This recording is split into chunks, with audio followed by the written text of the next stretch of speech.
देवी देवताओं से कैसे सहयोग लें। पहले तो ये जानो कि देवी देवता कौन है। हम सब जानते हैं कि ये सृष्टिकर्ता परमात्मा है, गोविंद है। गुरु नानक देव जी कहते हैं वही कर्ता पुरुष है। वेद कहता है, उपनिषद कहते हैं कि सृष्टि का निर्माता परमात्मा है। लेकिन सृष्टि के संचालन के लिए परमात्मा ने एक पूरी व्यवस्था की है। क्या व्यवस्था की है? त्रिदेवों की रचना की है, ब्रह्मा, शिव और विष्णु। ब्रह्मा को क्या काम सौंपा है? सृष्टि की रचना करो, डिजाइन करो, विभिन्न जीव जंतुओं का डिजाइन करो। ये पेड़, ये पौधे, देखते हो क्या विविधता है और क्या सृष्टि बनाई है। मनुष्य की देह को देखो, कितनी सुंदर ये कृति है। कैसे हम भोजन करते हैं, कैसे खून साफ होता है, कैसे खून बनता है, कैसे हृदय धड़कता है, कैसे आँख देखती है। तो ये जितना डिज़ाइन देखते हो, जितना, ये सब ब्रह्मा के जिम्मे है और उनके अंदर हज़ारों लाखों लोग काम करते हैं। 1,84,000 योनियाँ इनका निर्माण, और ये बहुत बड़ा काम है। अकेले ब्रह्मा तो नहीं करते हैं, उनके साथ कई लोग लगे हुए हैं। और अब तो ये सम्मोहन के माध्यम से, पास्ट लाइफ रिग्रेशन के माध्यम से, लाइफ बिटवीन लाइफ्स के रिग्रेशन के माध्यम से ये सारी बातें अब जानी गई हैं, वैज्ञानिक रूप से जानी गई हैं। हाँ, नाम जो मनस्विद है, जो सम्मोहनविद हैं, नाम अलग अलग देते हैं। ब्रह्मा को वर्ल्ड ऑफ क्रिएशन के गवर्नर कहते हैं। नाम और शब्द में क्या रखा है। उसी तरह शिव हैं। शिव स्पिरिट वर्ल्ड के गवर्नर हैं। मृत्यु के बाद स्पिरिट कहाँ जाता है, कैसे आता है, वहाँ कैसे रहता है, कैसे उसकी देखभाल होती है। अब शिव ब्रह्मा भी अवतार लेकर के आए, जैसे दत्तात्रेय के रूप में आए। और दत्तात्रेय में तो बल्कि कहा जाता है कि ब्रह्मा, विष्णु, शिव तीनों का अंश है। ऐसे ही जब शिव हैं, स्पिरिट वर्ल्ड के गवर्नर है, वो भी अवतार लेकर के आते हैं, जैसे कि हनुमान जी के रूप में हुआ है। उसी तरह से विष्णु हैं, जो वर्ल्ड ऑफ एनलाइटन वंश के गवर्नर हैं, जो बैकुंठ हैं उसके स्वामी हैं, अर्थात जो संत लोग हैं, आनंद लोग हैं, और जो धर्म का क्षेत्र है उसको वो देखते हैं। अब राम कभी कृष्ण बन करके अवतार लेते हैं, धर्म की स्थापना के लिए आते हैं। तो त्रिदेवों के अतिरिक्त और भी कई देवता हैं, जैसे 5 तत्व हैं। या पृथ्वी लोक के लिए उसके स्वामी गणेश जी हैं। अब पृथ्वी लोक पर जो भी चल रहा है उसकी मॉनिटरिंग उनका जिम्मा है। फिर वरुण है, ये सागर इतना विराट है, अब सागर में अनेक जीव हैं और वहाँ का सब कुछ वरुण देखते हैं।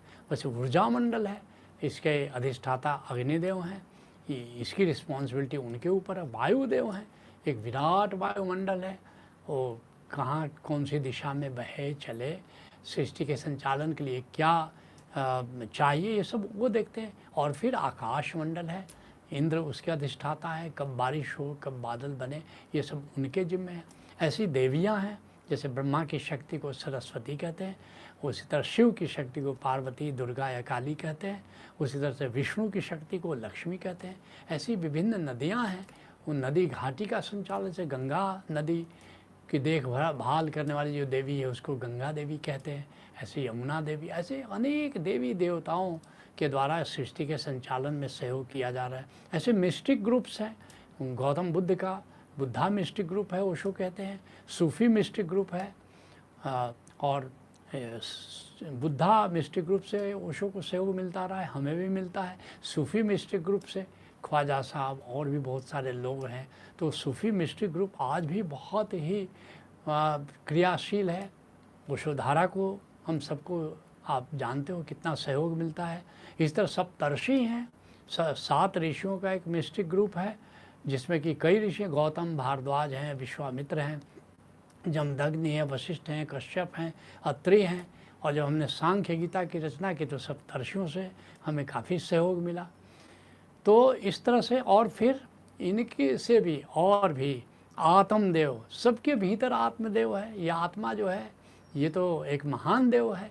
तो आत्मदेव हमारे सबके भीतर विराजमान है, जिसके लिए पलटू साहब कहते हैं, जल पाषाण को छोड़कर पूजो आत्मदेव। ये क्यों तुम बाकी देवी देवताओं को पूजते हो, ये आत्मा खुद में एक देव है, इसकी पूजा करो।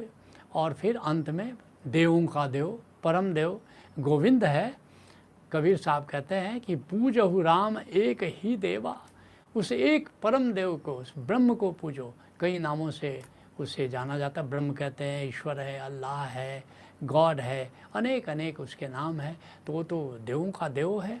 तो निश्चित रूप से ये देवी देवता हैं और इनका सहयोग हमें मिलता है। अब सवाल उठता है, जो तुम्हारा मूलभूत प्रश्न है कि देवी देवताओं की आराधना और उनसे सहयोग कैसे लिया जाए। इसकी 10 विधियाँ मैं बताना चाहूँगा, जो सहयोग प्राप्त करने के लिए अनेक अनेक तपस्वियों ने, लोगों ने किया है। पहला, स्तुति। लोग स्तुति करते हैं देवता से जुड़ने के लिए, देवी से जुड़ने के लिए। जैसे गुरु गोविंद सिंह जी ने स्तुति की पार्वती से, शिव की शक्ति से जुड़ने के लिए। देहु शिवा बर मोहे है, शुभ कर्मन ते कबहू न टरो, न डरो अरिसो जब जाय लरो, निश्चय कर अपनी जीत करो। तो निश्चित रूप से स्तुति करते हैं और अनेक अनेक संतों ने स्तुति की है। दूसरी विधि है पूजा पाठ। पूजा का भाव आया तो पूजा करो। एक कवि कहता है, जब की पूजा भाव उमड़ा पूछ मत आराध्य कैसा, मृत्तिका के पिंड से कह दे कि तू भगवान बन जा, जान कर अनजान बन जा। और अलग अलग पाठ की विधियां हैं अलग अलग धर्मों में। जैसे कि जपजी साहब का पाठ सिख धर्म में करते हैं, सुखमनी साहब का पाठ करते हैं, हिंदू हनुमान चालीसा का पाठ करते हैं। तो ऐसे ही पाठ, पूजा और पाठ की विधि है, इससे भी देवताओं का सहयोग प्राप्त किया जाता है। जो तीसरी विधि है वो जप है। वो मंत्र के जप द्वारा सहयोग प्राप्त कर सकते हो। जैसे अलग अलग देवता से जुड़ना है, उनका सहयोग प्राप्त करना, तो उनका मंत्र, जैसे हनुमान जी से जुड़ने के लिए ओम हनुमते नमः, शिव जी से जुड़ने के लिए ओम शिवाय नमः, सिख धर्म में वाहेगुरु वाहेगुरु, उसी तरह से सूफी अल्लाह अल्लाह। तो निश्चित रूप से जिसका सहयोग प्राप्त करना है उसके अनुसार मंत्र का जाप किया जाता है। जो चौथी विधि है वो है तप, वो है तपस्या। बहुत सारी कहानियाँ तुमने सुनी होगी अतीत में कि सैकड़ों वर्ष तक लोगों ने तपस्या की या बहुत दीर्घ काल तक तपस्या की और तपस्या के द्वारा उस देवता को प्रसन्न किया। भक्त प्रहलाद ने किया, रावण ने किया, ध्रुव ने किया। तपस्या क्या, निर्जन स्थान पर जाकर और किसी खास देवता का ख्याल करके बैठना, तप करना, इसको तपस्या कहते हैं। तो तपस्या, लेकिन ज़्यादातर लोग सोचते हैं कि साधना का मतलब तपस्या नहीं। ये तपस्या भी एक विधि है, लेकिन तपस्या को जितना मूल्य दिया गया उतना मूल्य देने की ज़रूरत नहीं है, क्योंकि आगे अनेक विधियां हैं और सरल विधियां हैं। जैसे 5वीं विधि है यज्ञ करके द्वारा, खासकर यजुर्वेद में, ब्राह्मण ग्रंथों में यज्ञ का बहुत वर्णन है। और देवता को प्रसन्न करने के लिए मंत्र के साथ जब अग्नि का हवन करते हैं तो उसको यज्ञ कहते हैं। फिर 6ठी विधि है व्रत करना। जैसे नवरात्र व्रत लोग करते हैं दुर्गा को प्रसन्न करने के लिए, ऐसे एकादशी व्रत है विष्णु को प्रसन्न करने के लिए, रमज़ान तुम सब जानते हो, और अल्लाह के प्रति शुक्रिया अदा करने के लिए रमज़ान में रोज़ा रख करके लोग व्रत करते हैं। इसी तरह से 7वीं विधि है मंत्र जाप। जैसे कि महामृत्युंजय मंत्र है। अब ये महामृत्युंजय मंत्र शिव को प्रसन्न करने के लिए है। जैसे 1975 में मुझे एक पोर्फिरिया नाम का रोग हुआ था।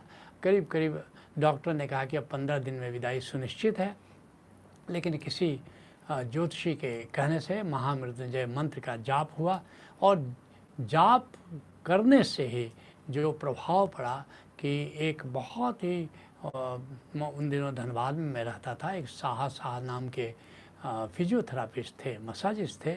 वे शाम को आए, उन्होंने कहा कि मुझे पता चला है कि आपको इस तरह का कुछ स्नायु रोग है, तो क्या मैं कोशिश करूं? और उन्होंने 15 दिन में मुझे, जबकि मैं उठ नहीं सकता था, बैठ नहीं सकता था, लेटे रहना पड़ता था, 15 दिन में उन्होंने टहलना सिखा दिया और 3 महीने में बिल्कुल ठीक कर दिया। अब देखो, पहले भी आ सकते थे, बाद भी आ सकते नहीं। महामृत्युंजय मंत्र सवेरे पाठ शुरू हुआ और शाम को वे अचानक प्रकट हो गए।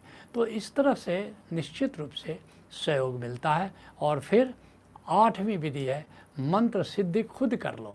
जैसे सूफी साधना में चालीहा है, 40 दिनों की साधना है, मुझसे भी कराई गई है। और चालीहा साधना करके तुम मंत्र को सिद्ध कर सकते हो। ये अब आगे बढ़ते जा रहे हैं और ऊंचाई की ओर बढ़ते जा रहे हैं। और फिर 9वीं विधि है कि रूप की प्रतिष्ठा करो, मंदिर का निर्माण करो। जैसे भगवान राम ने रामेश्वरम में शिवलिंग की स्थापना की, और उसी तरह से 10वीं विधि, ये श्रेष्ठतम विधि की अब बात कर रहा हूँ कि ये जो है रूप सिद्धि करो। जैसे यहाँ हनुमत दरबार में, हनुमत रेकी में हम आपको बताते हैं कि हनुमत सिद्धि कैसे किया जाए, धारणा के द्वारा कैसे हम हनुमत सिद्धि प्राप्त कर सकते हैं। और जब रूप सिद्धि मिल जाए तो उस देवता से ये सहयोग प्राप्त करना बड़ा आसान हो जाता है। वैसे तो इन 10 विधियों से आप सहयोग प्राप्त कर सकते हैं। अब जो है आत्मदेव को कैसे रिझाएं, आत्मदेव से कैसे सहयोग प्राप्त करें, इसके लिए ध्यान है, साक्षी है, समाधि है। इससे आप स्वयं जानते हो कि मैं आत्मा हूँ, और आत्म बल पैदा होता है, आत्म सिद्धि पैदा होती है। और पहले भी आपने सुना होगा हमसे, ध्यान का मतलब भीतर निराकार को जानो और निराकार के प्रति जागे रहो। और साक्षी का मतलब है आत्मस्मरण में जियो। समाधि का मतलब क्या है कि अंतर आकाश में डुबकी लगा लो। तो इस तरह से ध्यान, साक्षी और समाधि के माध्यम से हम आत्मदेव से जुड़ सकते हैं, आत्मदेव का सहयोग ले सकते हैं, आत्मबल प्राप्त कर सकते हैं। और फिर गोविंद का सहयोग ले सकते हैं जो परम देव है। जैसा मैंने कहा कि कैसे हम गोविंद का सहयोग ले सकते हैं, कि पहले गोविंद को जानो, और उसके लिए 3 विधि है। होश है, सुरति है, समाधि। होश क्या है? ब्रह्म को जानकर ब्रह्म की उपस्थिति के प्रति संवेदनशील होना, ब्रह्म की उपस्थिति के प्रति जागना होश है। सुरति क्या है? आती हुई सांस में ब्रह्म के प्रति संवेदनशील हो, ब्रह्म के प्रति जागो, और बाहर जाती सांस में आत्मा के प्रति जागो। और फिर सुमिरन क्या है? ब्रह्म को जान करके उससे प्रेम में पड़ो, सांस सांस सुमिरो गोविंद। और फिर देखो कि ब्रह्म सदा सहयोग को राजी हो जाता है। और फिर अंत में मैं बताना चाहूँगा कि तुमको सहयोग किस तरह मिलता है, कैसे जानते हो कि सहयोग मिल रहा है। तो इसके लिए 5 मुख्य रूप से तुम जानोगे कि सहयोग मिलता है। पहला है संदेश आता है। जैसे पिछले वर्ष एक संदेश आया भगवान विष्णु की ओर से कि अब एक सतगुरु की सत्ता ओशोधारा में स्थापित करो।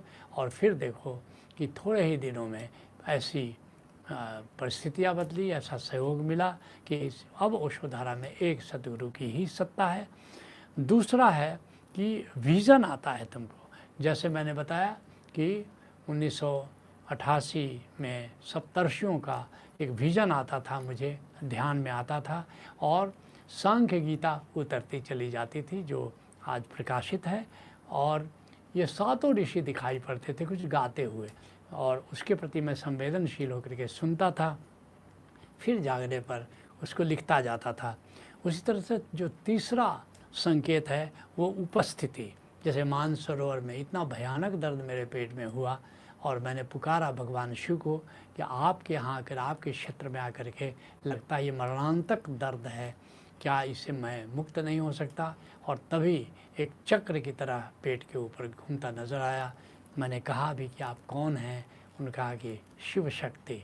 और फिर वह जो पेट दर्द है जो गायब हुआ, आज तक फिर दोबारा पैदा नहीं हुआ। तो उपस्थिति, और उसके बाद कई, ये तो मैं एक एक उदाहरण दे रहा हूँ, लेकिन जीवन में मेरे अनेक इस तरह घटनाएं घटित हैं।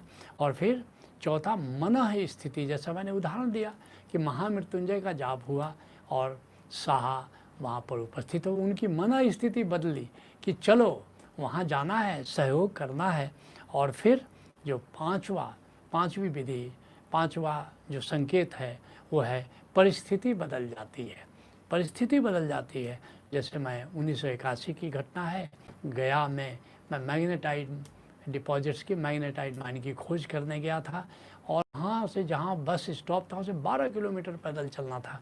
जैसे ही चले भयंकर धूप, लगा कि 12 किलोमीटर चलना बड़ा मुश्किल है। हमारे एक सहयोगी थे, और मिथिलेश श्रीवास्तव उनका नाम है, उन्होंने कहा कि आप इतने भक्त हो और सुनते हैं मोहम्मद साहब चलते थे तो घटाएं छाया करती थी, और हम लोग इतने धूप में परेशान हो रहे हैं।